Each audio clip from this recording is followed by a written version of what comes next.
तो पहला सवाल है, Amazon गैजेट्स होम करके कोई आइडिया है? फ्रेडरिक नीत्शे के बुक पढ़ने के बाद क्या असर हुआ? मुझे तो आप इस बुक के पढ़ने के बाद चेंज हुए लगता है and love you, keep doing. Thank you brother. Friedrich Nietzsche, जिनको नहीं पता, फ्रेडरिक नीत्शे अपने टाइम के बहुत ही बड़े फिलोसोफर हैं, दार्शनिक हैं। मैंने फ्रेडरिक नीत्शे की कुछ कोटेशंस पढ़ी हैं, उनके बारे में कुछ वीडियोस देखी हैं, बट एग्जैक्टली मैंने फ्रेडरिक नीत्शे को ढंग से नहीं पढ़ा। मैंने उसकी कोई भी किताब नहीं पढ़ी। कुछ बातें, कुछ वीडियोस इधर उधर से, कुछ रील्स, कुछ शॉर्ट्स, ये सब जो नॉर्मल बातें होती है वो सब कहीं ना कहीं मैंने पढ़ी हैं। हाँ, नहीं, मैंने कोई फ्रेडरिक नीत्शे की बुक नहीं पढ़ी। जो भी मेरे अंदर चेंज आया है वो मेरे खुद के लाइफ के एक्सपीरियंसेस से आया है, दूसरों की गलतियों को सीख के आया है। फैमिलीज़ में, समाज में क्या होता है, जैसे मैं पढ़ाता हूँ, तुम में से काफ़ी लोगों को पता है, उनके पेरेंट्स से बात करता हूँ, वो अपने बच्चों के साथ कैसे ट्रीट करते हैं, ये सब चीज़ों को देख करके, एनालाइज करके ही ये सब मेरे अंदर चेंज आया है। अपनी पुरानी पास्ट मिस्टेक्स को सॉल्व करके कहीं ना कहीं दूसरों को कुछ एडवाइस दी और वो काम कर गई, तो वहाँ से एनालिसिस करके कि उस बंदे के लिए वो एडवाइस क्यों काम करी, उसकी सिचुएशन क्या थी, वही एडवाइस किसी और के लिए काम नहीं करेगी। बहुत सारे परम्यूटेशन कॉम्बिनेशन होते हैं, तो ये सब मैं सीखता रहता हूँ time to time. Y world 2-3 brother, please give some tips to students who are preparing for competitive exam. भाई साहब, इस चीज़ के ऊपर तो मेरे को 1 महीना हो गया ऑलरेडी। मैंने आई थिंक बहुत पहले अनाउंस कर दिया था कि मैं इसके ऊपर एक कोर्स लेके आने वाला हूँ। टाइम लगेगा, it will take some time, तो प्लीज़ जो लोग जैसे मेहनत कर रहे हैं करते रहिए। कोर्स आएगा, बहुत भयंकर कोर्स आएगा, because it will take time, लेकिन मैं बहुत ही बारीकी से उस पर काम कर रहा हूँ। शॉर्ट में समझाने की कोशिश करता हूँ। देखो जी, मेरा तो बहुत लंबा एक्सपीरियंस रहा है एंट्रेंस एग्जाम की प्रिपरेशन का, फेलियर वाला एक्सपीरियंस रहा है। पहली चीज़ तो ये कि यू हैव टू क्लियर। अभी मैं ना एक किताब पढ़ रहा था, उसमें एक बहुत अच्छी बात लिखी थी कि कुछ होती हैं वॉलंटरी चीज़ें, कुछ होती है इनवॉलंटरी चीज़ें। लाइक कुछ चीज़ें जो आपका मन ग्रैस्प कर लेती हैं। लाइक अगर आप कोई मूवी देख रहे हो अपने फेवरेट एक्टर की, या कोई बहुत फेमस मूवी आई है, रिलीज हुई है, या आप कोई सीरीज देख रहे हैं, तो वो आपको इतना ज़्यादा प्रभावित करती है कि आपको कॉन्सेंट्रेट करने की ज़रूरत नहीं पड़ती है। ऐसा नहीं आप बोलोगे कि मुझे बहुत कंसिस्टेंटली ये सीरीज़ देखनी है, मुझे कंसिस्टेंटली ये मूवी देखनी है, मुझे बहुत फोकस करना है, नहीं। तो वहाँ पे क्या होता है, आपका ध्यान खुद ब खुद चला जाता है, इनवॉलंटरी। आप अपने आप खुद ही खींचे चले जाते हैं। जो चीज़ें बहुत प्रभावित करती हैं, जिन चीज़ों में आपको मज़ा आता है। वॉलंटरी चीज़ें कौन सी होती है? वॉलंटरी एक्शन या वॉलंटरी फोकस तब लगाना पड़ता है जब आपको लगता है कि यार I don't like this thing, but क्योंकि मुझे ही करना पड़ेगा। और जो कि पढ़ाई है। बहुत कम बच्चे ऐसे होते हैं जो पागल होते हैं पढ़ाई के लिए। जनरली 80 to 90% बच्चों को ज़बरदस्ती पढ़ाई करनी पड़ती है ना। वॉलंटरी फोकस, ज़बरदस्ती फोकस लगाना पड़ता है, ध्यान करना पड़ता है। क्या ये गलत है? नहीं। एंड आई वाज शॉक्ड, क्योंकि मुझे भी यही लगता था कि अबे जिस चीज़ में मज़ा नहीं आएगा वो चीज़ आदमी कर ही नहीं सकता। कर सकता है। उसकी 2-3 चीज़ें हैं कि सबसे पहले तो उसको उन चीज़ों को अटेंशन देनी पड़ेगी, थोड़ी सी भागा दौड़ी नहीं करनी है। जैसे मान लो तुम कोई कॉन्सेप्ट पढ़ रहे हो, कॉम्पिटिटिव एग्जाम का कोई टॉपिक है। अब तुमको अगर अंदर से देखो, यही है ना कि बहुत सारे बच्चे हैं, अलग अलग कैटेगरी के होते हैं। कुछ बच्चे होते हैं जो पढ़ाई में बहुत अच्छे होते हैं, कुछ बच्चे होते हैं जो उनको अच्छा लगता है पढ़ना। दे नो कि मुझे यार नीट क्लियर करना है, मुझे डॉक्टर बनना है, I love this thing, I love reading physics, I love studying maths, मुझे मैथ्स के क्वेश्चन सॉल्व करने अच्छे लगते हैं, फिजिक्स के न्यूमेरिकल सॉल्व करने अच्छे लगते हैं, मुझे बहुत ज़्यादा अच्छा लगता है, मुझे IIT में जाना है, JEE में जाना है। तो ये सारी की सारी चीज़ें जिस बच्चे में होती हैं, और क्योंकि उसका बैकग्राउंड भी वैसा है, वो पढ़ने में भी वैसा है, तो वो चीज़ें वहाँ पे वर्कआउट कर जाती हैं। क्योंकि वो बच्चा अच्छा भी है पढ़ने में, पहले भी उसका पास्ट बहुत अच्छा रहा है, प्लस उसको उस चीज़ में इंटरेस्ट भी है। कुछ बच्चे ऐसे होते हैं जिनका पास्ट अच्छा नहीं रहा, 9th-10th में उन्होंने अच्छी पढ़ाई नहीं करी, 11th में 12th में JEE की तैयारी करते हैं, एडवांस की तैयारी करते हैं, नीट की, UPSC की तैयारी करते हैं। वहाँ पे उनको मेहनत करनी पड़ती है शुरुआत के कुछ टाइम में, वो माहौल बनाना पड़ता है, ब्रेन का स्ट्रक्चर क्रिएट करना पड़ता है, तो वो हो सकता है, दैट इज़ पॉसिबल। क्योंकि कई लोग होते हैं ना कि यार सर मैं तो बहुत वीक हूँ, मैं तो पढ़ाई में बहुत वीक हूँ, मुझसे तो कुछ होता नहीं है, मुझे कुछ समझ नहीं आता, बट मुझे करना है, I want to do it. आपको शुरुआत में थोड़ा सा उसको समझना है, जो चीज़ों के मैकेनिक्स, जिन चीज़ों का वर्क फ्लो आपको समझ में आ जाता है कि कुछ चीज़ें काम कैसे करती हैं, कोई कॉन्सेप्ट आपको समझ में आ जाता है, किसी कॉन्सेप्ट की वीडियो आप देख लेते हो, कोई टीचर आपको, मोस्ट इंपॉर्टेंट थिंग जो मैंने बताया ना कि बच्चों को ज़बरदस्ती पढ़ना पड़ता है, ज़बरदस्ती घंटों किताबों में अपना सर मारना पड़ता है। क्यों? क्योंकि उनको टीचर्स वैसे नहीं मिलते। मेंटोरशिप होनी बहुत बहुत इंपॉर्टेंट है। आपको टीचर्स, आपका कोई बड़ा भाई, आपकी दीदी, आपके मम्मी पापा हो सकते हैं, आपका कोई दोस्त हो सकता है जो आपको, आपके लिए मेंटोरिंग का काम करे, आपको वो मेंटोर करे। कोई ना कोई ऐसा इंसान आपके जीवन में होना चाहिए जिस चीज़ में आप एक्सेल करना चाहते हो, उस चीज़ के अंदर ही जिस बंदे ने कुछ कर लिया है। आपकी लाइफ में कोई ना कोई ऐसा होना चाहिए कि आपको लगे, चाहे वो यूट्यूब पे हो, चाहे वो आपकी फैमिली में हो, जिसको आप देख के कह सको कि यार this is the person who can I look up to, जब भी मेरे को कोई परेशानी आएगी। वो होना बहुत बहुत इंपॉर्टेंट है। हर बच्चे के लिए, स्पेशली उन बच्चों के लिए जिनका पास्ट बहुत ख़राब रहा है। तो आपको मेंटरशिप की ज़रूरत है, चाहे आपके टीचर्स हैं, चाहे आप जहाँ पे कोचिंग करते हैं वहाँ पे कोई टीचर है वो आपकी मदद करे। एक पर्सनल कनेक्शन टीचर से बनाना बहुत इंपॉर्टेंट होता है। टीचर की जिम्मेदारी बनती है कि बच्चों से पर्सनल कनेक्शन बनाया जाए। बहुत कम ऐसे टीचर्स होते हैं, वरना जनरली सब टीचर्स को पैसे कमाने हैं, हमारी क्लास का टाइम हो गया खत्म, सिलेबस कंप्लीट, क्वेश्चन कंप्लीट, चलो भाई आगे बढ़ो। तो बहुत कम ऐसे टीचर्स होते हैं जो रियल कनेक्शन बच्चों से बनाने की कोशिश करते हैं कि यार बच्चे की रिजल्ट आना चाहिए, बच्चे की रैंक आनी चाहिए। तो माहौल बनाना बहुत इंपॉर्टेंट है। Start giving time to your concepts, ठीक है ना। जल्दबाजी मत करो, जल्दबाजी के चक्कर में तुम्हारा कॉन्सेप्ट वीक हो जाएगा तो तुम आगे क्वेश्चंस नहीं लगा पाओगे। सबसे पहले कॉन्सेप्ट बिल्डअप करो, प्रॉपर नोट्स बनाओ। डिटेल में बात करूंगा मैं आने वाली कुछ वीडियोस में और अपने कोर्स के अंदर, लेकिन इन शॉर्ट यही है, माहौल बनाओ, कॉन्सेप्ट क्लियर करो। डिस्ट्रैक्शंस वगैरह के ऊपर तो मैं वीडियोस बना चुका हूं, क्योंकि ये हर बच्चे के जीवन में आती है, मेरे भी आई थी, सबके आती है। ये सब बहुत छोटी छोटी चीज़ें, डिस्ट्रैक्शन, लड़कियों से बातें करना, लड़कियों का चक्कर, प्यार मोहब्बत में पढ़ना। अगला सवाल है गो वोक गो ब्रोक की तरफ से। सर बिल्कुल भी टाइम मैनेज नहीं हो रहा है। I am in 11th class, sports, JEE coaching, school is dummy coaching time only 3 hours, 10:30 से 1:45, स्पोर्ट्स टाइम, इवनिंग पर स्टडी टाइम नहीं मिल रहा मुझे, नींद भी लेनी है, enough for height increase help. मैं एक बेसिक सी चीज़ ये कहना चाहता हूँ सबसे कि आप जो चीज़ करना चाहते हैं, जो चीज़ आपका मेन लक्ष्य है, जो चीज़ आपको चाहिए, वो चीज़ सबसे ज़्यादा स्पेस ऑक्यूपाई करनी चाहिए आपके पूरे दिन का। अगर आप 10 चीज़ों में अपना हाथ घुसेड़ लेंगे कि भैया हमें ये भी करना है, हमें स्कूल भी जाना है, फिर हमें इसके लिए भी टाइम निकालना है, फिर हम एंट्रेंस भी कर रहे हैं, तो ऐसे काम नहीं चलेगा। हाँ, मैं ये नहीं कह रहा हूँ कि आपको स्पोर्ट्स में नहीं जाना चाहिए, या आपको फिजिकल एक्टिविटी करनी नहीं चाहिए, या नींद पूरी नहीं लेनी चाहिए। स्टूडेंट के लिए, जो पढ़ने वाले बच्चे हैं, स्पेशली जो कॉम्पिटिटिव एग्जाम की तैयारी कर रहे हैं, उनके लिए 2 चीज़ें बहुत इंपॉर्टेंट है, नींद और डाइट। ये चीज़ मैंने एक्सपीरियंस करी है और मैं अपने खुद के एक्सपीरियंस से कह रहा हूँ। नींद, proper sleep is very very important, क्योंकि आपका ब्रेन एक्टिव रहता है, फ्रेश रहता है। दूसरा, आपकी डाइट बहुत इंपॉर्टेंट है। मैं देखता हूँ मुखर्जी नगर चले जाओ, या जब मेरे टाइम पे मैंने प्रिपरेशन करी थी, तो कोचिंग इंस्टीट्यूट जहाँ पे जितने भी सारे इकट्ठे होते हैं, वहाँ पे पीजी वगैरह होते हैं, पूरा एक हब होता है ना, एजुकेशन हब, कोचिंग का पूरा हब होता है। वहाँ पे मोमोज, चिली पटेटो, फ्राइज़, ये सब बच्चे खाते हैं उतर के शाम को। और मैंने ऐसे बहुत सारे देखे हैं जो अपने घर पे छोटा सा तवा लेके आते हैं, अपना खुद का, जो पीजी में रह रहे हैं, अपना खुद का इंडक्शन चूल्हा ले आए, ओट्स ले लिया, कभी मन किया मैगी बना ली। कभी बहुत सारे जो यूपी बिहार से आते हैं वो तो खाना बनाना जानते हैं, तो वो अपना खुद खाना भी बना लेते हैं, रोटी बना लेते हैं, या टिफ़िन सर्विस लगवा लेते हैं। You have to take care of your diet and your sleep. तो ये तुम्हारा हेल्थ वाला फैक्टर हो गया, क्योंकि ये चीज़ें इंपॉर्टेंट है, नहीं तो ये आपके लेथार्जिक हो जाएगी ना बॉडी। आप इतना सारा मैगा भर के बैठ गए अपने पेट के अंदर, चिली पटाटो मोमोज खा ली, उसके बाद आप पढ़ने बैठ रहे हैं, तो नींद आएगी आपको, आपकी बॉडी इतनी ज़्यादा डल हो जाएगी। मत करो ये सब चीज़ें। पहली बात, खाने पीने का ध्यान रखो, नींद का ध्यान रखो। दूसरा, स्पोर्ट्स वगैरह की बात कर रहे हैं। अब मुझे नहीं पता, इस बंदे ने स्पोर्ट्स की बात करी, तो स्पोर्ट्स का मतलब क्या, प्रॉपर कोई कोचिंग ज्वाइन कर रखी है, या किसी स्पोर्ट्स की क्लासेस में जाते हैं, या खेलने कूदने की सिंपल बात कर रहे हैं, जैसे गली मोहल्ले में खेलते हैं उसकी बात कर रहे हैं।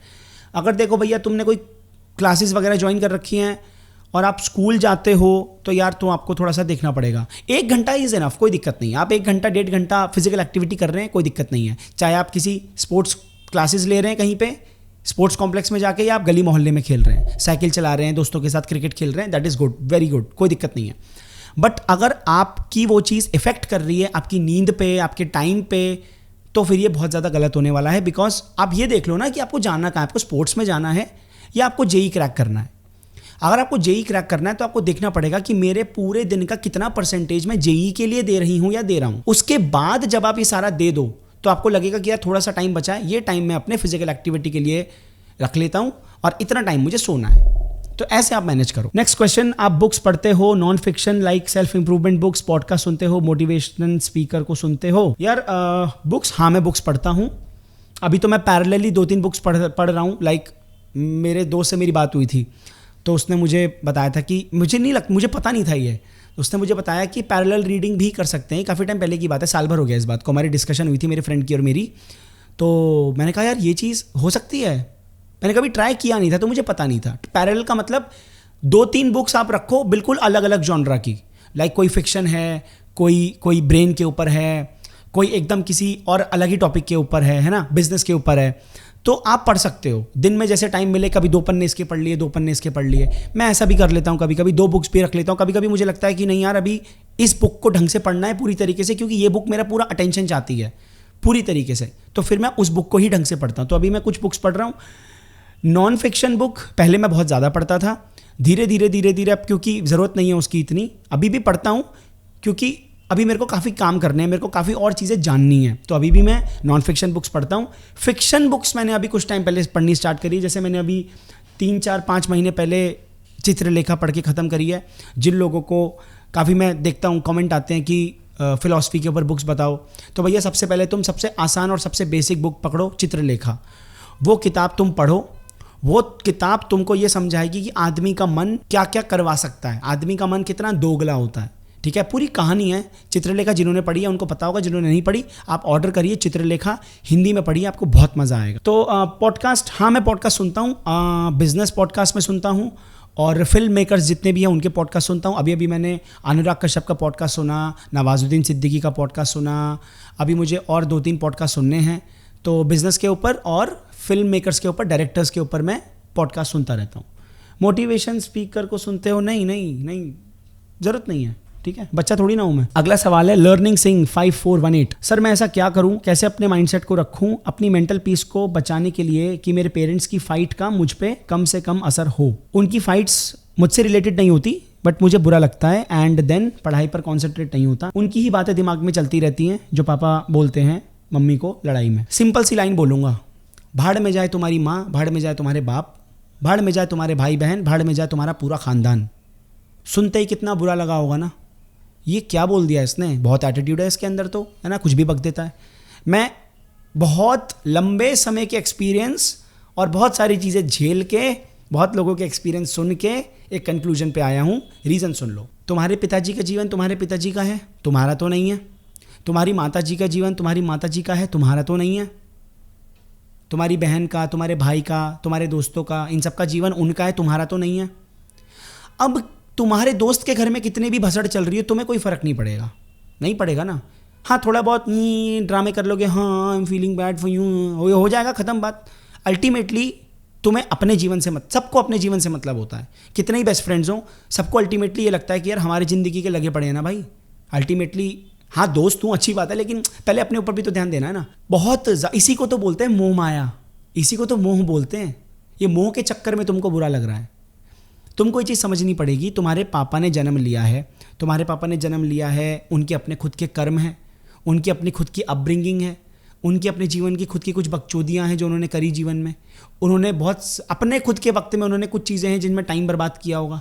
अब उनको समय निकल गया तो उनको एहसास हो रहा है, वो चीज़ें भरी पड़ी हैं, वो गुस्सा है, वो अहंकार है ना। सामने वाले बंदे ने महंगी गाड़ी ले ली, घर ले लिया, उनके दोस्त ने तरक्की कर ली, वो नहीं कर पाए, वो सारा गुस्सा है, वो अपनी बीवी पे निकाल दिया। तुम्हारी मम्मी की एक अलग परवरिश है, वो कहाँ से उठ के आई है, उनकी जल्दी शादी हो गई, किस सिचुएशन में हुई, तुम्हारे पापा से प्यार करती भी हैं कि नहीं करती हैं। मैं तो ये सोचता हूँ 50% से ज़्यादा फैमिलीज़ हमारे भारत के अंदर एडजस्टमेंट पे चल रही है, प्यार नहीं है, रिस्पॉन्सिबिलिटीज़ निभाई जा रही हैं बस। ये मेरे पति हैं, मुझे सुबह उठ के इनके लिए रोटा बनाना है। पति उठेगा, नहाएगा धोएगा, तौलिया इधर फेंक के चला जाएगा, वाइपर भी नहीं मारेगा, कपड़े भी नहीं सुखाएगा, वो सब बीवी करेगी। बच्चा उठ रहा है, भागे भागे पापा की शूज़ पॉलिश कर रहा है, पापा जूते पहन के जा रहे हैं। यही तो चल रहा है, और क्या चल रहा है। सर्कस बना रखा है घर को, घर नहीं है, सर्कस है, ठीक है। तो मैं तुम्हें एक ही चीज़ बोलूँगा, भाड़ में जाए, लड़ रहे हैं लड़ते रहें। तुम्हें अपने दिमाग को इस तरीके से ट्रेन करना है कि तुमको अपने आप को ये बोलना है, मुझे कोई फ़र्क नहीं पड़ना चाहिए, क्योंकि ये अपनी बकचोदी कर रहे हैं, ये खुद भुगतेंगे। इन्हीं की वजह से मैं अपना जीवन बर्बाद नहीं करूँगा या करूँगी। मैं तुमको ये नहीं बोल रहा हूँ कि फ़र्क नहीं पड़ेगा, बिल्कुल पड़ेगा। घर के अंदर रह रहे हो, मम्मी पापा लड़ रहे हैं, तो दिमाग तो ख़राब होता ही है, पर उसका कोपिंग मैकेनिज्म क्या है ये कह रहा हूँ मैं। वो चीज़ें होंगी, इम्पैक्ट पड़ेगा, बुरा भी लगेगा, बहुत रोना भी आएगा, कभी कभी तुम भी उस लड़ाई में इन्वॉल्व हो जाओगे, तुम्हारा भी नाम बीच में आ जाएगा, तुम भी लपेटे जाओगे। तो तुमको बार बार जब भी लड़ाई ख़त्म होती है या लड़ाई के वक्त अपने आप को एक ही बात बोलनी है, डीप ब्रीथ करके सांस खींचो और अपने आप को बोलो, ये लड़ रहे हैं, इनको लड़ने दो। हाँ मतलब जहाँ पे तुम्हारा इंटरवेंशन ज़रूरी है वहाँ पे तुम करोगे ना यार। लड़ाई ज़्यादा बढ़ रही है, जाओगे, लड़ाई रुकवाओगे, बात करोगे, ये नहीं कह रहा चुपचाप बैठे रहो, जाओ। मैं at the level of mind कह रहा हूँ, मन के लेवल पे अपने आप को कैसे हैंडल करना है, क्योंकि सारा खेल यहीं का है, यहीं से तो सारी भसड़ क्रिएट होती है। तो अपने आप को ऐसे समझाना है कि लड़ने दो इनको, कोई दिक्कत नहीं है, इनका जीवन है, लड़ेंगे। आज हैं, ध्यान से सुनना, आज हैं, 10 साल बाद, 20 साल बाद, 30 साल बाद नहीं बचेंगे। ये भी मरेंगे और ये भी जाएंगी, मैं भी जाऊँगा, तुम सब जाएंगे ना यार, मरना तो सभी को है। तो ऐसे सोचा करो कि कितना टाइम है इनके पास, लड़ लो, जो लड़ना है, जो करना करो। मैं अपना दिमाग नहीं खराब करूंगा भाई, इन्हीं के चक्कर में, इनकी इस बकचोदी के चक्कर में मेरा जीवन बर्बाद हो रहा है। ये तो चले जाएंगे, बचूंगा मैं, मेरा आने वाले 50-60 साल का जीवन है, वो इनकी इस हरकतों की वजह से मैं खराब नहीं कर सकता या कर सकती। ऐसे माइंडसेट बनाओ।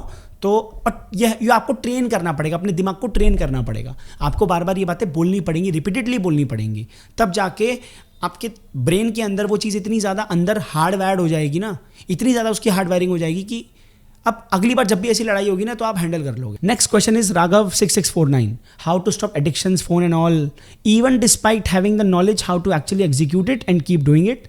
लाइक ऐसा नहीं होना चाहिए 2 दिन बाद सब भूल गए, वापस से नॉर्मल हो जाओ। जब तुम्हारे पिछवाड़े में आग लगी होती है ना, तब तुम अपनी फैमिली की सिचुएशन देखते हो।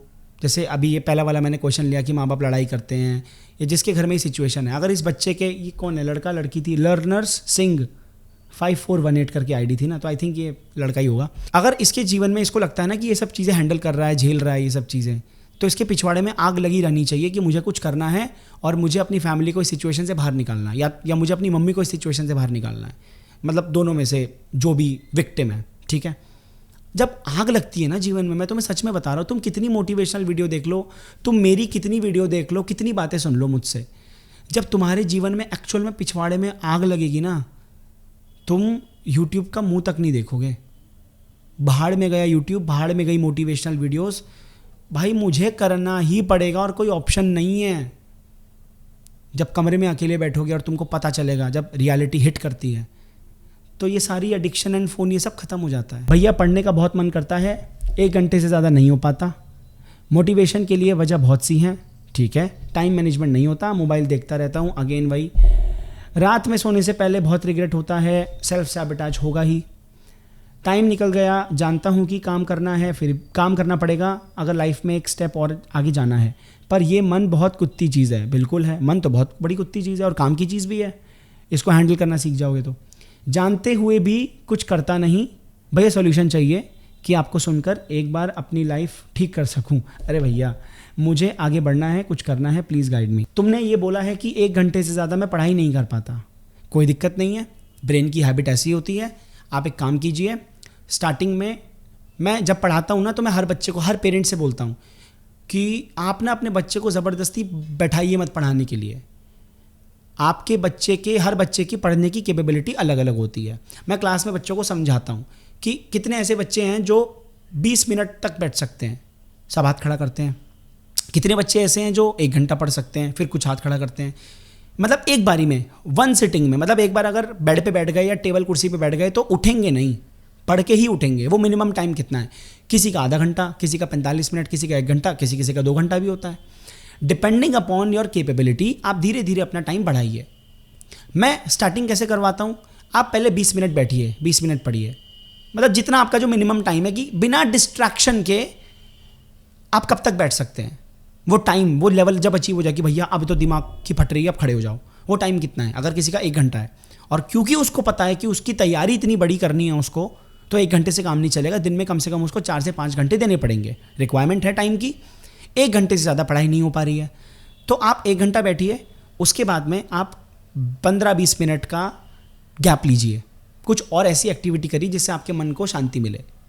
फ़ोन मत उठाइए प्लीज़, सोशल मीडिया मत उठाइए। बहुत सारे लोगों को लगता है पढ़ाई कर ली तो रेस्टिंग टाइम या अपना फ्री टाइम या कूल ऑफ टाइम के लिए हम फ़ोन उठा लेते हैं। नहीं, जो भी आपने पढ़ा है उसको एब्जॉर्ब होने दो, अपने दिमाग के अंदर जाने दो, सबकॉन्शियस में बैठने दो, उसको टाइम तो दो, बफर टाइम तो दो।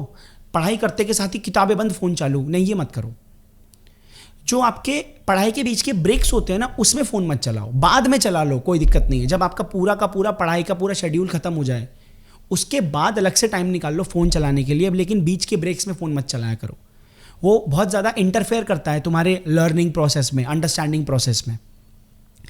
तो ब्रेक्स में आप क्या कर सकते हो, ब्रेक्स में आप चेस खेल सकते हो, ब्रेक में आप कोई गेम खेल, जैसे मैं खाली बैठा होता हूँ तो मैं चेस खेल लेता हूँ। जैसे मैं कहीं बाहर हूँ, कहीं दोस्तों के साथ हूँ या किसी का वेट कर रहा हूँ अपने दोस्त का, या रैंडमली मैं कभी भी बस बाहर चला जाता हूँ कॉफ़ी पीने के लिए या कहीं बैठ जाता हूँ बर्गर वगैरह खाने के लिए, तो मेरे को लगता है क्या करूँ, तो मैं इंस्टाग्राम तो कभी नहीं चलाता।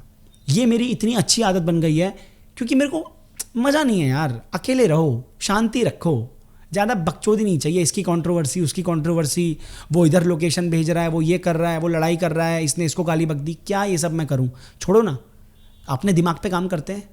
खाली बैठे हैं, बर्गर खा रहे हैं, चेस खेल लेते हैं, कॉफ़ी पी रहे हैं, चेस खेल लेते हैं।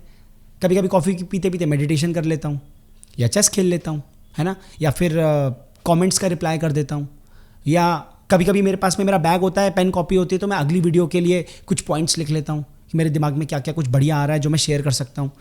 तो ऐसे कर लिया करो।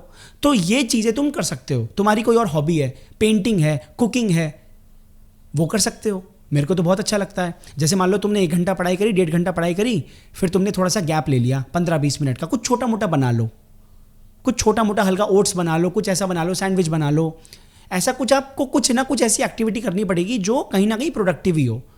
चेस खेल लो जैसे मैंने बताया, है ना, लेकिन प्लीज़ सोशल मीडिया पे मत जाओ, यूट्यूब वीडियोस पे मत जाओ, शॉर्ट्स और रील्स पे मत जाओ, क्योंकि तुमको पता है एक बार तुमने चलाना स्टार्ट किया तो क्या होगा। धीरे धीरे practice makes the man perfect. Practice करने से आपके ब्रेन की हैबिट पड़ जाएगी कि जैसे ही पढ़ के हटूंगा या हटूंगी तो मुझे फ़ोन नहीं चलाना है, मैं ये काम कर लेती हूँ। अगला सवाल है एड ब्रो 8623, the disadvantages and advantages of relationship. I am asking भैया because I knew I am capable of that, but I am not doing it because मेरे पुराने वाले फ्रेंड्स बिफोर सेल्फ इम्प्रूवमेंट अब कोई दोस्त नहीं बचा, उनमें से 90% का ब्रेकअप हो गया। तो आई थिंक आप एक्सपीरियंस्ड हो एंड आप सही एडवाइस दे सकते हो। रिलेशनशिप्स का डिसएडवांटेज उसी इंसान को होगा जो इंसान रिलेशनशिप के लिए रेडी नहीं है। रिलेशनशिप के एडवांटेजेस उसी को होंगे जो इंसान रिलेशनशिप्स के लिए रेडी है, सिंपल सी बात। एंड अगेन जो पार्टनर है आपका, उसकी कंपैटिबिलिटी आपसे मैच करती है। एक्सपीरियंस से बोल रहा हूं मैं, बहुत सारी लड़कियों के साथ हमारा रिश्ता रहा है अपने जीवन में, तो मैं अपने एक्सपीरियंस से तुमको ये बात बता रहा हूँ।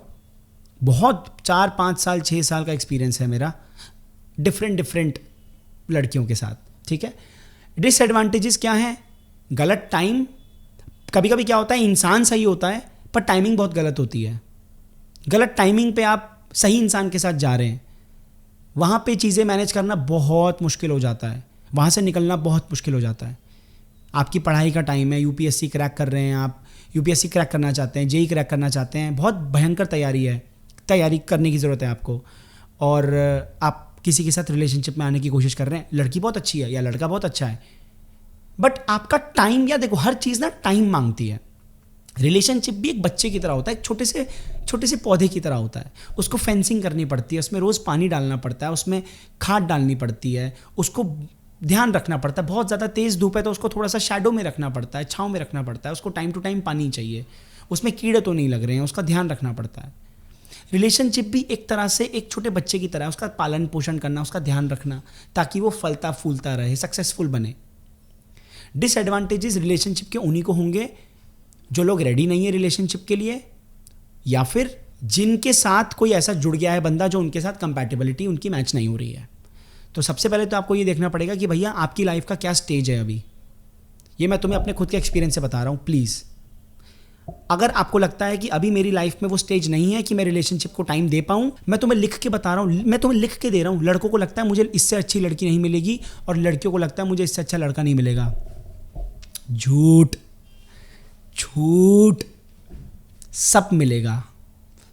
हर लड़की को हर लड़का मिलता है और हर लड़के को हर लड़की मिलती है।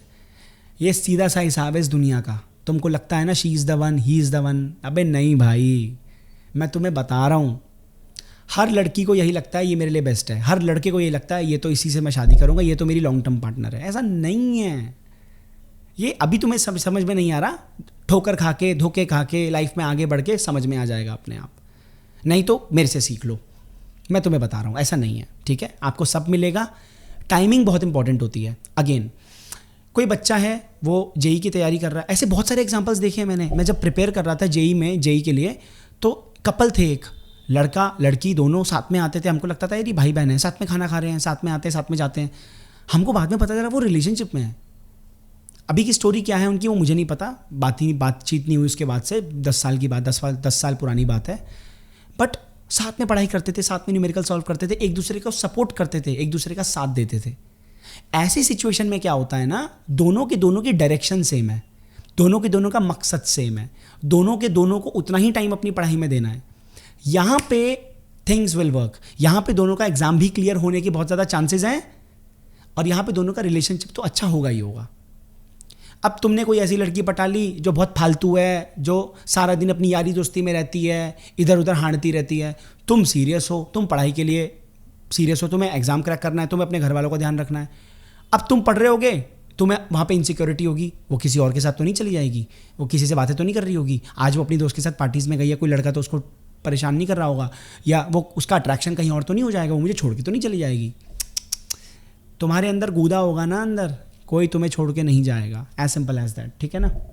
चलिए अगला Q&A है Ayushman 5545। What is the real meaning of knowledge and education and why some people don't want to become logical and intellectual in the age of 30 years to 40 years? 30 और 40 साल की एज के बाद भी कई लोग लॉजिकल और इंटेलेक्चुअल बनना क्यों नहीं चाहते, और नॉलेज और एजुकेशन का क्या मतलब होता है। देखो, न्यूरोप्लास्टिसिटी नाम की एक चीज़ होती है, ठीक है। एक टाइम ऐसा आता है, न्यूरोप्लास्टिसिटी का मतलब your brain has the capability to mould itself. हमारी ब्रेन की इतनी कैपेबिलिटी होती है कि वो छोटी एज में, यंग इसलिए बोलते हैं ना, जो छोटे बच्चे होते हैं वो जल्दी सीख लेते हैं, जो यंग एज होती है ना, उसमें आप जो हैबिट डालोगे वो आपकी लाइफ टाइम तक पड़ जाएगी। जैसा आप अपने ब्रेन को बनाओगे वैसा ही वो बन जाएगा लॉन्ग टाइम के लिए। जैसे तुमने देखा होगा 60-70 साल के बुढ़े होते हैं, या आपके घर में कोई होता होगा पापा वापा बालकनी में खड़े होकर बीड़ी पी रहे हैं 24 घंटे, कभी कहीं। उनको बोलो तो वो बोलेंगे अब छूट नहीं सकती बेटा, ये आदत तो अब जा नहीं सकती।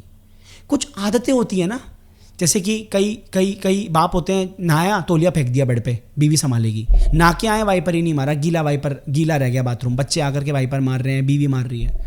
क्यों? बचपन से हैबिट ही वैसी बनी हुई है, बचपन से ही तौलिया फेंका है, माँ उठा रही है, बचपन से ही वाइपर नहीं मारा है, माँ जाके वाइपर मार रही है। किसकी गलती है? माँ की। 4 रैपटे मारने चाहिए थे कि तमीज़ सीख ले, ये तरीका नहीं है जीवन जीने का, इंसान बन जा। तो आज वो खुद जाता तौलिया सुखाता, बच्चे देखते उस बाप को तो अपने पापा से सीखते। समझ रहे हो? ऐसे ट्रांसफ़र होती है हैबिट्स। तो शुरुआत में, जवानी में जो तुम अपनी हैबिट बनाते हो वो बन जाती हैं, जो माइंडसेट बनाते हो वो बन जाता है। क्या न्यूरोप्लास्टिसिटी वही है, ability to change your brain pattern, या अपने ब्रेन को नई नई चीज़ों की तरफ ढालना, अपने बिलीव्स को तोड़ना।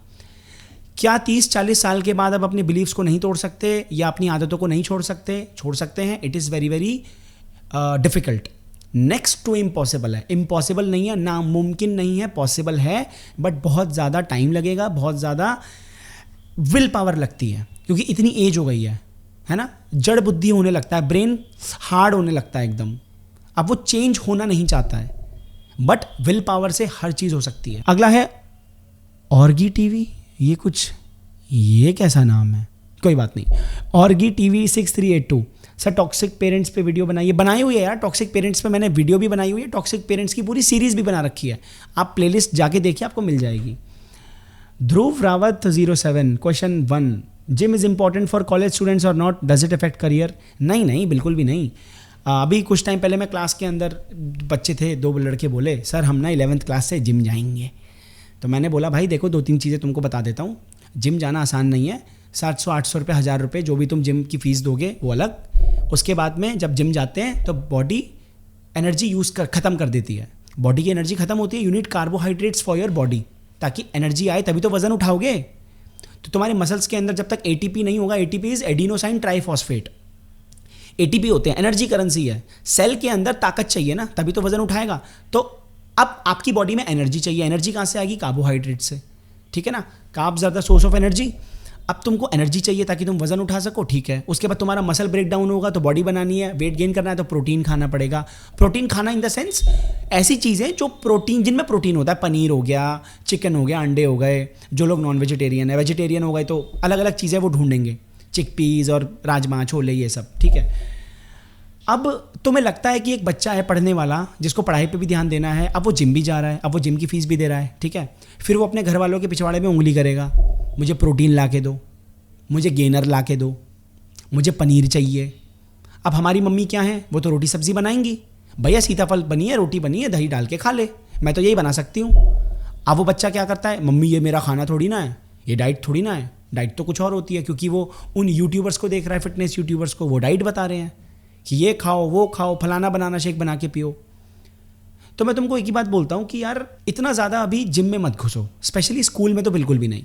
कॉलेज में एक बार को कोई दिक्कत नहीं है, चलता है, स्कूल में मत करो। School is not the right age. हाँ, अब यहाँ पे मैं बहुत सारे एक्सेप्शंस की बात करूँगा। कुछ बच्चे होते हैं जो पढ़ाई में उतने अच्छे नहीं होते, बट वो जिम कर करके बॉडी बहुत अच्छी बना लेते हैं, फिर वो अपना इंस्टाग्राम चैनल बना लेते हैं, फिर वो फिटनेस इन्फ्लुएंसर बन जाते हैं, फिर वो वहाँ से पैसा कमा लेते हैं। कोई दिक्कत नहीं है। देखो, इट्स ऑल अबाउट, मैं बार बार बोलता हूँ ना, कोई भी चीज़ का कोई फिक्स आंसर नहीं होता। It completely depends upon the situation. कोई बच्चा है, उसके माँ बाप बहुत अमीर हैं, वो स्कूल भी जा रहा है, वो जिम भी जा रहा है, उसके मम्मी पापा प्रोटीन भी अफोर्ड करते हैं, उसने बॉडी भी बना ली, वो पढ़ाई भी करता है। अब बताओ क्या करोगे? अब तुम क्या करोगे? तुम उसको देखोगे, वो भी तो बॉडी बना रहा है, वो भी तो जिम जाता है, उसके मम्मी पापा भी तो उसको सामान दिलाते हैं, वो भी तो अपनी डाइट लेता है, इंस्टाग्राम पे वो भी स्टोरीज लगाता है, उसकी बॉडी कितनी अच्छी है और वो पढ़ता भी है। उसकी सिचुएशन अलग है, उसकी फैमिली की सिचुएशन अलग है भैया।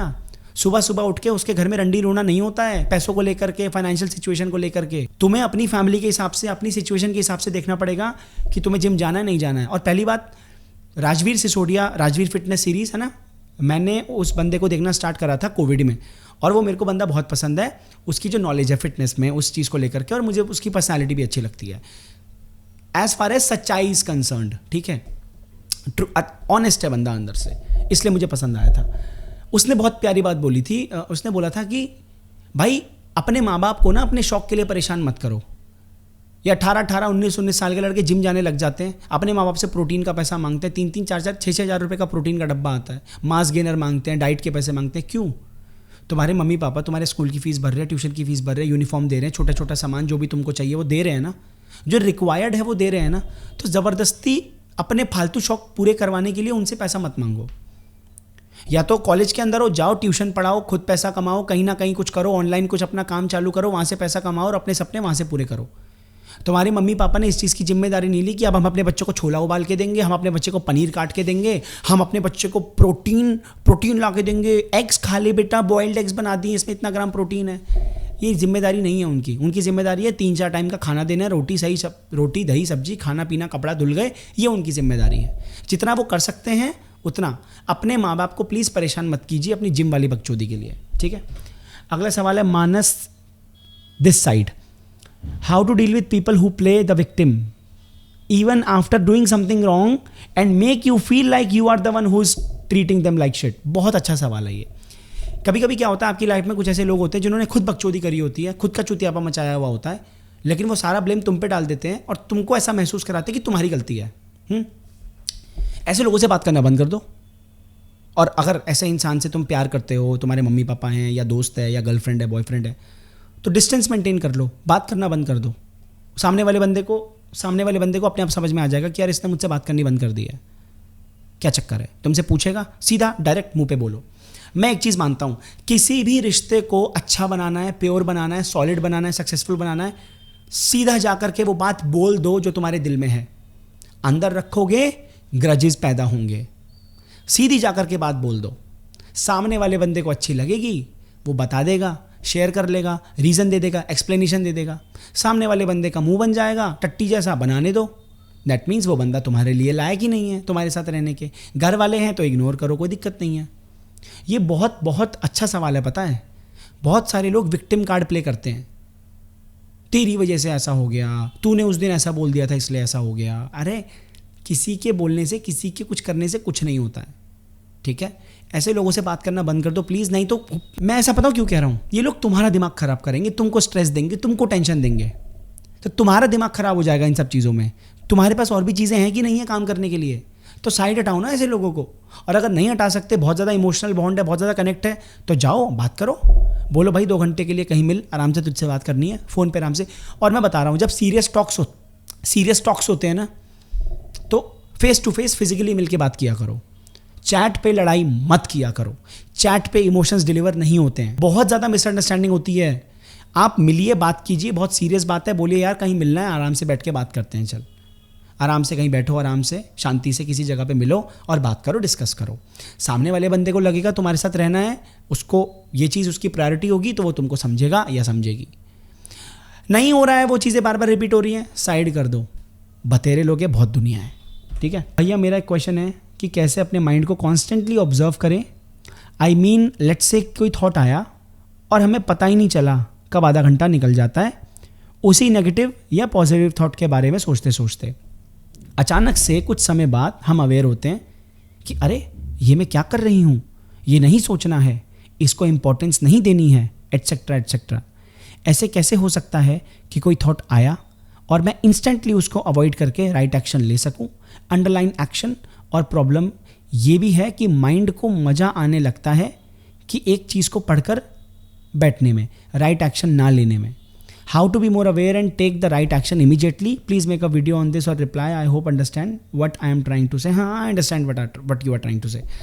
मैंने इसके ऊपर बहुत पहले कहीं वीडियो में बात करी है। जब भी आप कहीं पे बैठते हैं ना, तो मन की आदत है, मन भागता रहता है 24 घंटे, तक तक तक तक तक तक तक इधर उधर, हर चीज़ सोचता है वो। और पता है, मन तुम्हें सबसे ज़्यादा डिस्ट्रैक्ट तभी करेगा जब तुम कोई इंपॉर्टेंट काम करोगे, इंपॉर्टेंट काम करने के लिए बैठोगे। कहीं दोस्तों के साथ जाना है, मूवी देखनी है, कुछ ऐसा काम करना है, माइंड कोई डिस्ट्रैक्शन नहीं होता है।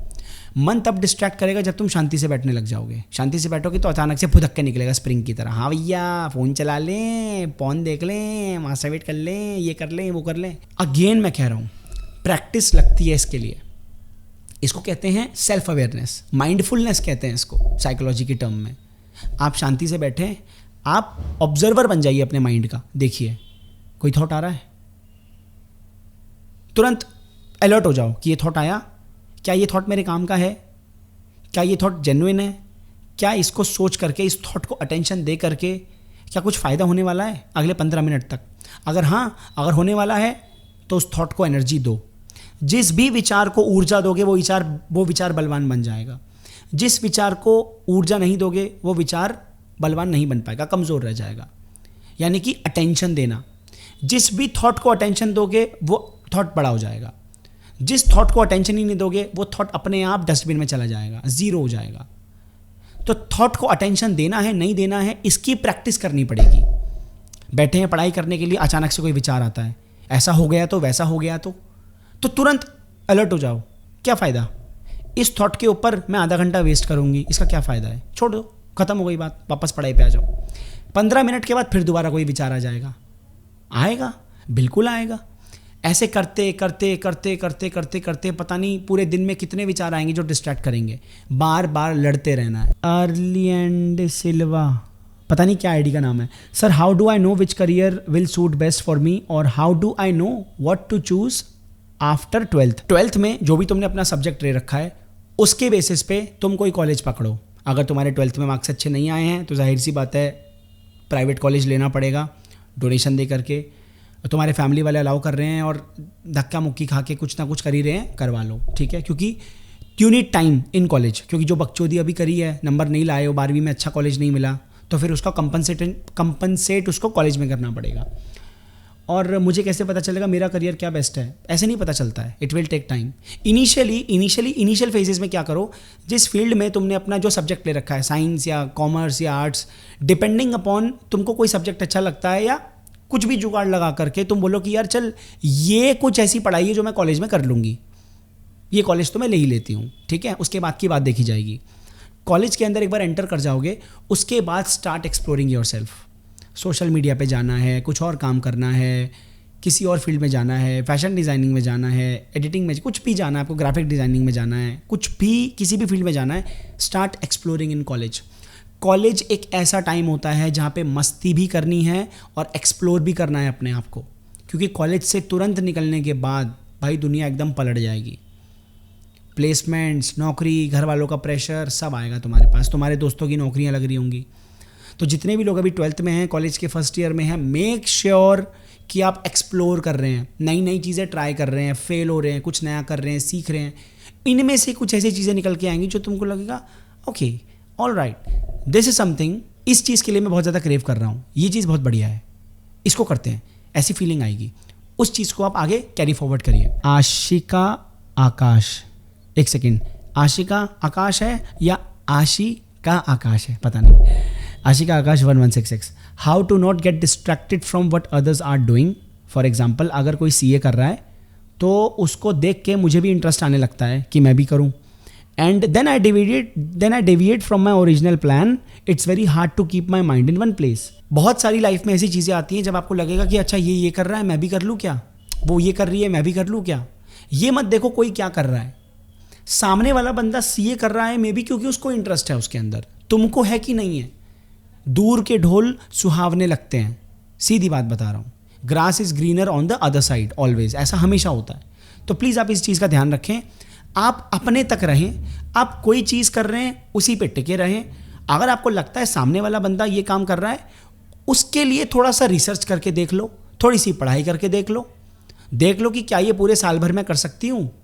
क्या सीए के जितने भी एग्ज़ाम्स हैं उन सब का सिलेबस देख लो, उन सब की पढ़ाई का लेवल देख लो, उस बंदे से जाके डिस्कस कर लो, उससे पूछ लो, पहले देख लो। ये नहीं कि नहीं सामने वाला बंदा ही कर रहा है मैं नहीं करूँगी, मैं तो कुछ और करूँगी। क्या पता आपका इंटरेस्ट जेन्युइन हो, कोई बंदा कुछ कर रहा है, आपको लगता है ये भी मैं कर सकती हूँ, मन कर रहा है, तो आप एक बार देख लो ना क्या है उसका पूरा का पूरा स्ट्रक्चर देख लो, सिलेबस देख लो, क्या चीज़ है, यूट्यूब पे वीडियोस देख लो, फिर अपनी कैपेबिलिटी को उसके साथ मैच करने की कोशिश करो कि क्या मैं ये कर सकती हूँ।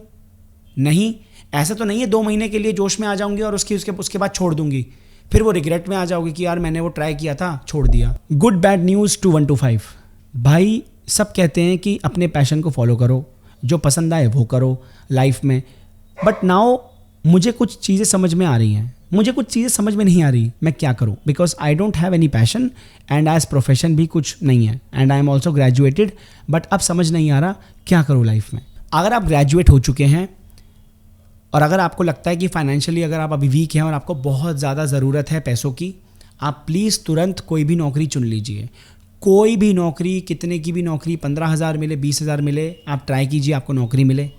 अगर आप कोई गवर्नमेंट एग्जाम की तैयारी कर रहे हैं, आप मेक श्योर करें कि आप उस एग्ज़ाम की बहुत अच्छे से तैयारी करें, उसको क्रैक करें। क्रैक नहीं होता है तो प्राइवेट जॉब कर लें, कुछ ना कुछ, क्योंकि आप ग्रेजुएट हो चुके हैं ना। ग्रेजुएशन का मतलब क्या होता है, घर वाले एक्सपेक्ट करते हैं कि यार हमारा लड़का कमाएगा, हमारी लड़की अब कमाएगी, तुम्हारे ऊपर भी खुद का भी प्रेशर है कि यार पैसा भी कमाना है। शुरुआत में सबसे पहले आप अपने मन को शांत करिए। मन कैसे शांत होगा, तुरंत उसको पहले वो चीज़, गोली दे दो उसको, मन को गोली दे के शांत करा दो। सर में दर्द होता है तो क्या करते हैं, डिस्प्रिन लेके चुप हो जाते हैं, सैराडोन लेके चुप हो जाते हैं, है ना। तो पहले गोली दे दो अपने मन को, क्योंकि मन पहले बहुत ज़्यादा, भाई जब पेट में खाना नहीं होता ना, पेट में खाना नहीं होता, भूख लगती है बहुत, तो पैशन नहीं समझ में आता, पैसा समझ में आता है। तो पहले आप अपने पेट का ध्यान रखिए, पहले आप तुरंत कुछ ऐसा काम कीजिए कि आपके पास पैसा आने लगे। चाहे आप किसी को पढ़ाने लग जाइए, चाहे आप नौकरी ढूंढिए, पहले आप पैसा कमाइए। लेकिन अगर आपकी सिचुएशन ऐसी है कि हाँ नहीं अभी कोई दिक्कत नहीं है, आई एम चिल, मेरे फैमिली वाले बहुत अंडरस्टैंडिंग हैं, उनको ग्रेजुएशन के बाद कोई प्रॉब्लम नहीं है, मैं आराम से घर पे रह के कुछ कर सकता हूँ या कर सकती हूँ व्हाटएवर, तो करो, कोई दिक्कत नहीं है। लेकिन मैं तुम्हें पर्सनल एडवाइस ये दूंगा कि खाली मत बैठो, पैसा कमाना तो चालू कर ही दो। पैसा आएगा तो मैं थोड़ी सी शांति मिल जाएगी कि चल यार मैं अपने दम पे पैसा कमा रहा हूँ, अपने खर्चे खुद संभाल रहा हूँ। तो ये चीज़ आप अपने लेवल पे कीजिए।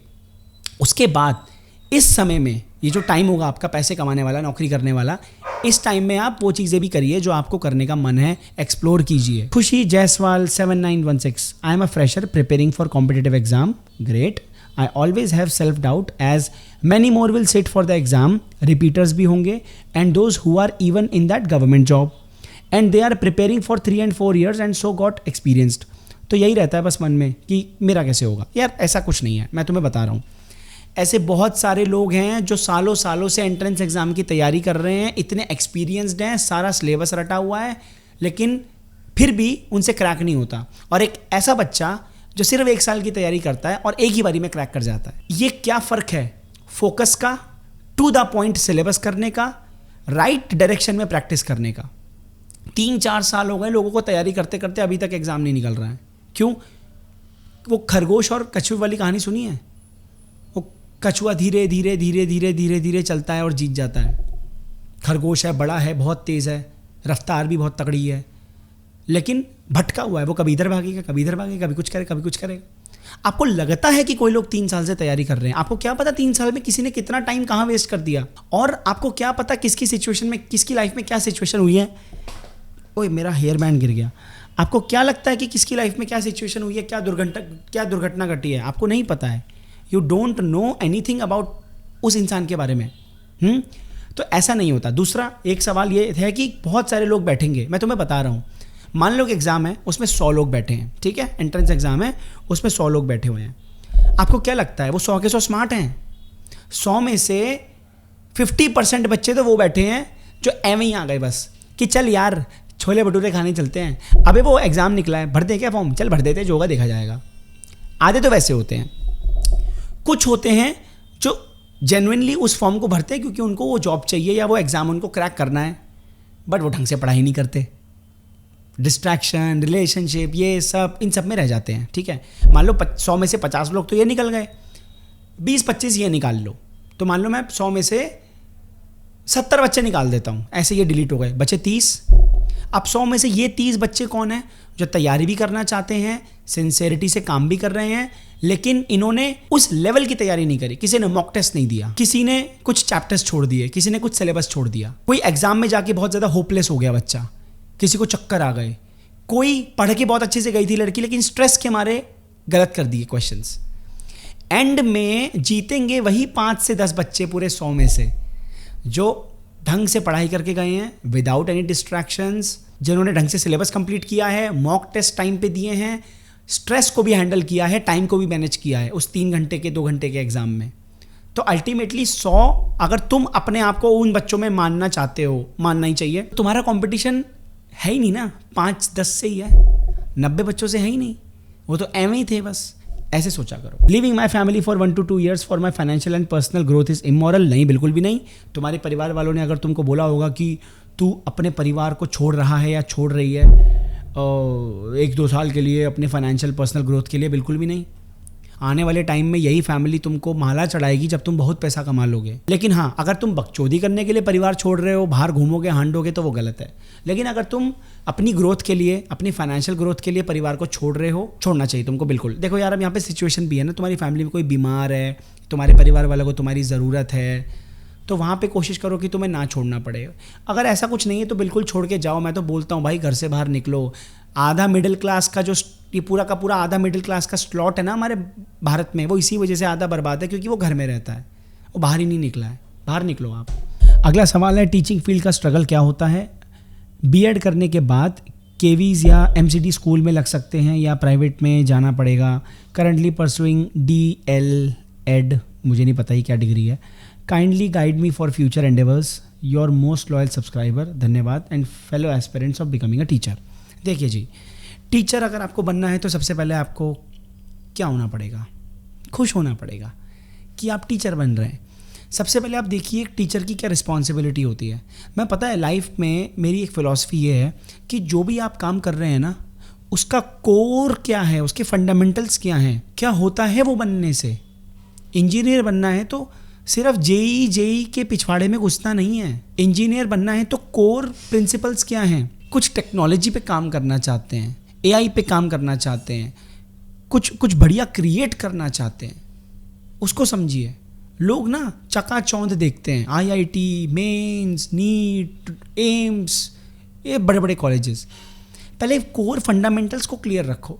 If you want to be a teacher, सबसे पहले आप अपने अंदर से ये अपने आप से पूछिए कि यार मुझे टीचर क्यों बनना है? क्या मुझे इंटरेक्ट करना अच्छा लगता है? क्या मुझे अच्छा लगता है कि यार मैं किसी के लाइफ में कुछ ऐड कर पा रहा हूँ या कर पा रही हूँ? आई थिंक, मुझे नहीं पता ये मेल है या फीमेल है जिनका भी क्वेश्चन है, तो आप देख लीजिए अपने हिसाब से। आपको टीचर क्यों बनना है? आपको टीचर इसलिए बनना है, एक टीचर की रिस्पॉन्सिबिलिटी क्या होती है? बच्चों को सोचना सिखाना, बच्चों के मन को समझना, हर बच्चे के मन को समझ करके उसके हिसाब से उसको एडवाइस देना। उसके लिए पहले आपको खुद को समझना पड़ेगा। जो व्यक्ति खुद को नहीं समझता, खुद के मन को नहीं समझता, खुद के बिहेवियर्स को नहीं समझता, वो टीचर बनने के लायक नहीं है। सबसे पहले अपने कोर प्रिंसिपल्स को सेट कीजिए कि मुझे क्या करना है। मुझे टीचर बनना है, मुझे पढ़ाने में अच्छा लगता है। अब चाहे आप घर के अंदर 4 बच्चों को पढ़ा रहे हैं, चाहे आप कोई ऑफिस लेके पढ़ा रहे हैं, चाहे आप किसी और के इंस्टीट्यूट में पढ़ा रहे हैं, चाहे आप अपने इंस्टीट्यूट में पढ़ा रहे हैं, चाहे आप किसी स्कूल में जाके पढ़ा रहे हैं, सबसे पहले आप ये चीज़ देखिए, क्या मुझे पढ़ाना ही है? क्या मुझे मज़ा आता है पढ़ाने में, इंटरेक्ट करने में मज़ा आता है? ऐसा तो नहीं है 4 दिन पढ़ाएंगे, 5वें दिन लगेगा कि यार क्या सरदर्दी ले ली है। पहली बात तो ये चीज़ आप क्लियर कर लें। ये सब टीचिंग फील्ड का स्ट्रगल क्या होता है? टीचिंग फील्ड का कोई स्ट्रगल नहीं है, कोई स्ट्रगल नहीं है। लाइक देखो ना यार, अगर आप अध्यापक बनना चाहते हैं, वाकई में टीचर बनना चाहते हैं, तो इससे अच्छी बात और क्या होगी? हमारे भारत में कितने ही ऐसे टीचर्स होंगे, है ना, कितने ही ऐसे टीचर्स होंगे। मैं तो जिन बच्चों को पढ़ाता हूँ उनके स्कूल में रेयरली कोई 1-2 टीचर होते हैं जिनकी बच्चे तारीफ़ करते हैं कि सर हमारे स्कूल में एक टीचर है, वो बहुत अच्छा पढ़ाती हैं और वो बहुत अच्छी टीचर हैं। वरना मैं सबके मुंह से बुराइयां ही सुनता हूँ। इतना होमवर्क देते हैं, इतना काम देते हैं, काम ही कंप्लीट करते रहो इनका।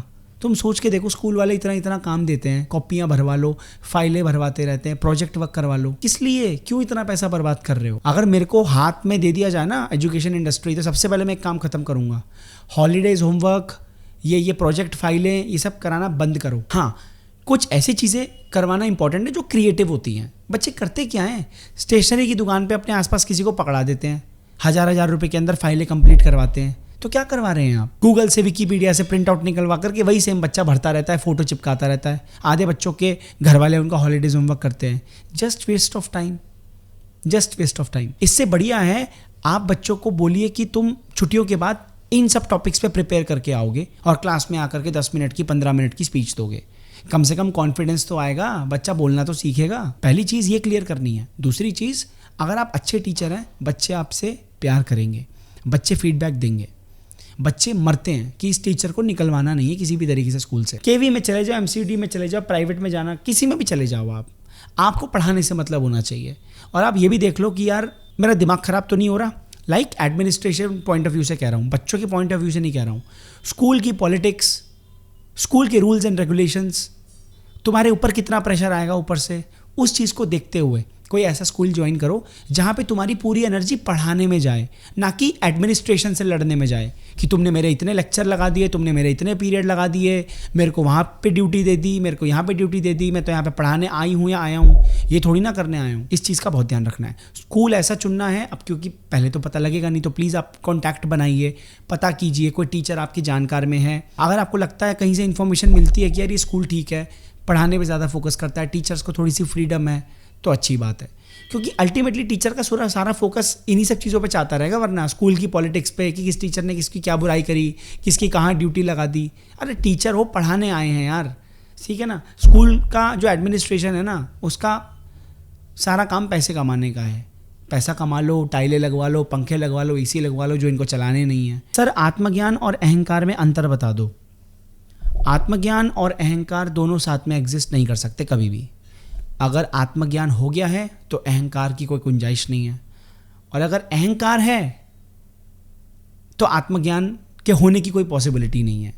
मतलब अभी आपको आत्मज्ञान नहीं हुआ है। नेक्स्ट क्वेश्चन इज फ्रॉम आइकोना official, need preparation first drop और टेक एनी कॉलेज। अगर आपको लगता है कि आप अगली बारी में ड्रॉप करके बहुत अच्छी रैंक ला सकते हैं, अगर आपको पूरा कॉन्फिडेंस है कि आप एक बहुत अच्छी रैंक लेके आ सकते हैं और एक अच्छा कॉलेज निकाल सकते हैं, ड्रॉप कीजिए। अगर आपको डाउट है हल्का सा भी, तो आप अभी कॉलेज ले लो। शिवांश सिंह 5159, भाई पढ़ाई में अच्छे कैसे बने? पढ़ाई करके, सिंपल। इंपॉर्टेंट सूचना, अगस्त से मैं वेबिनार्स रखना स्टार्ट कर रहा हूँ। वेबिनार्स के टॉपिक हो सकते हैं एजुकेशन के ऊपर, पढ़ाई नहीं हो रही है, एंट्रेंस एग्जाम है, घर की प्रॉब्लम है, डिस्ट्रैक्शंस हैं, रिलेशनशिप्स के ऊपर बात होगी, मेडिटेशन के ऊपर वेबिनार रखना है मुझे। जूम कॉल पे वेबिनार होगा जी, बिल्कुल, ये फ्री नहीं होगा, ये पेड होगा। जो भी वेबिनार का टाइम और डेट होगा वो मैं यूट्यूब कम्युनिटी पोस्ट पे डाल दूंगा।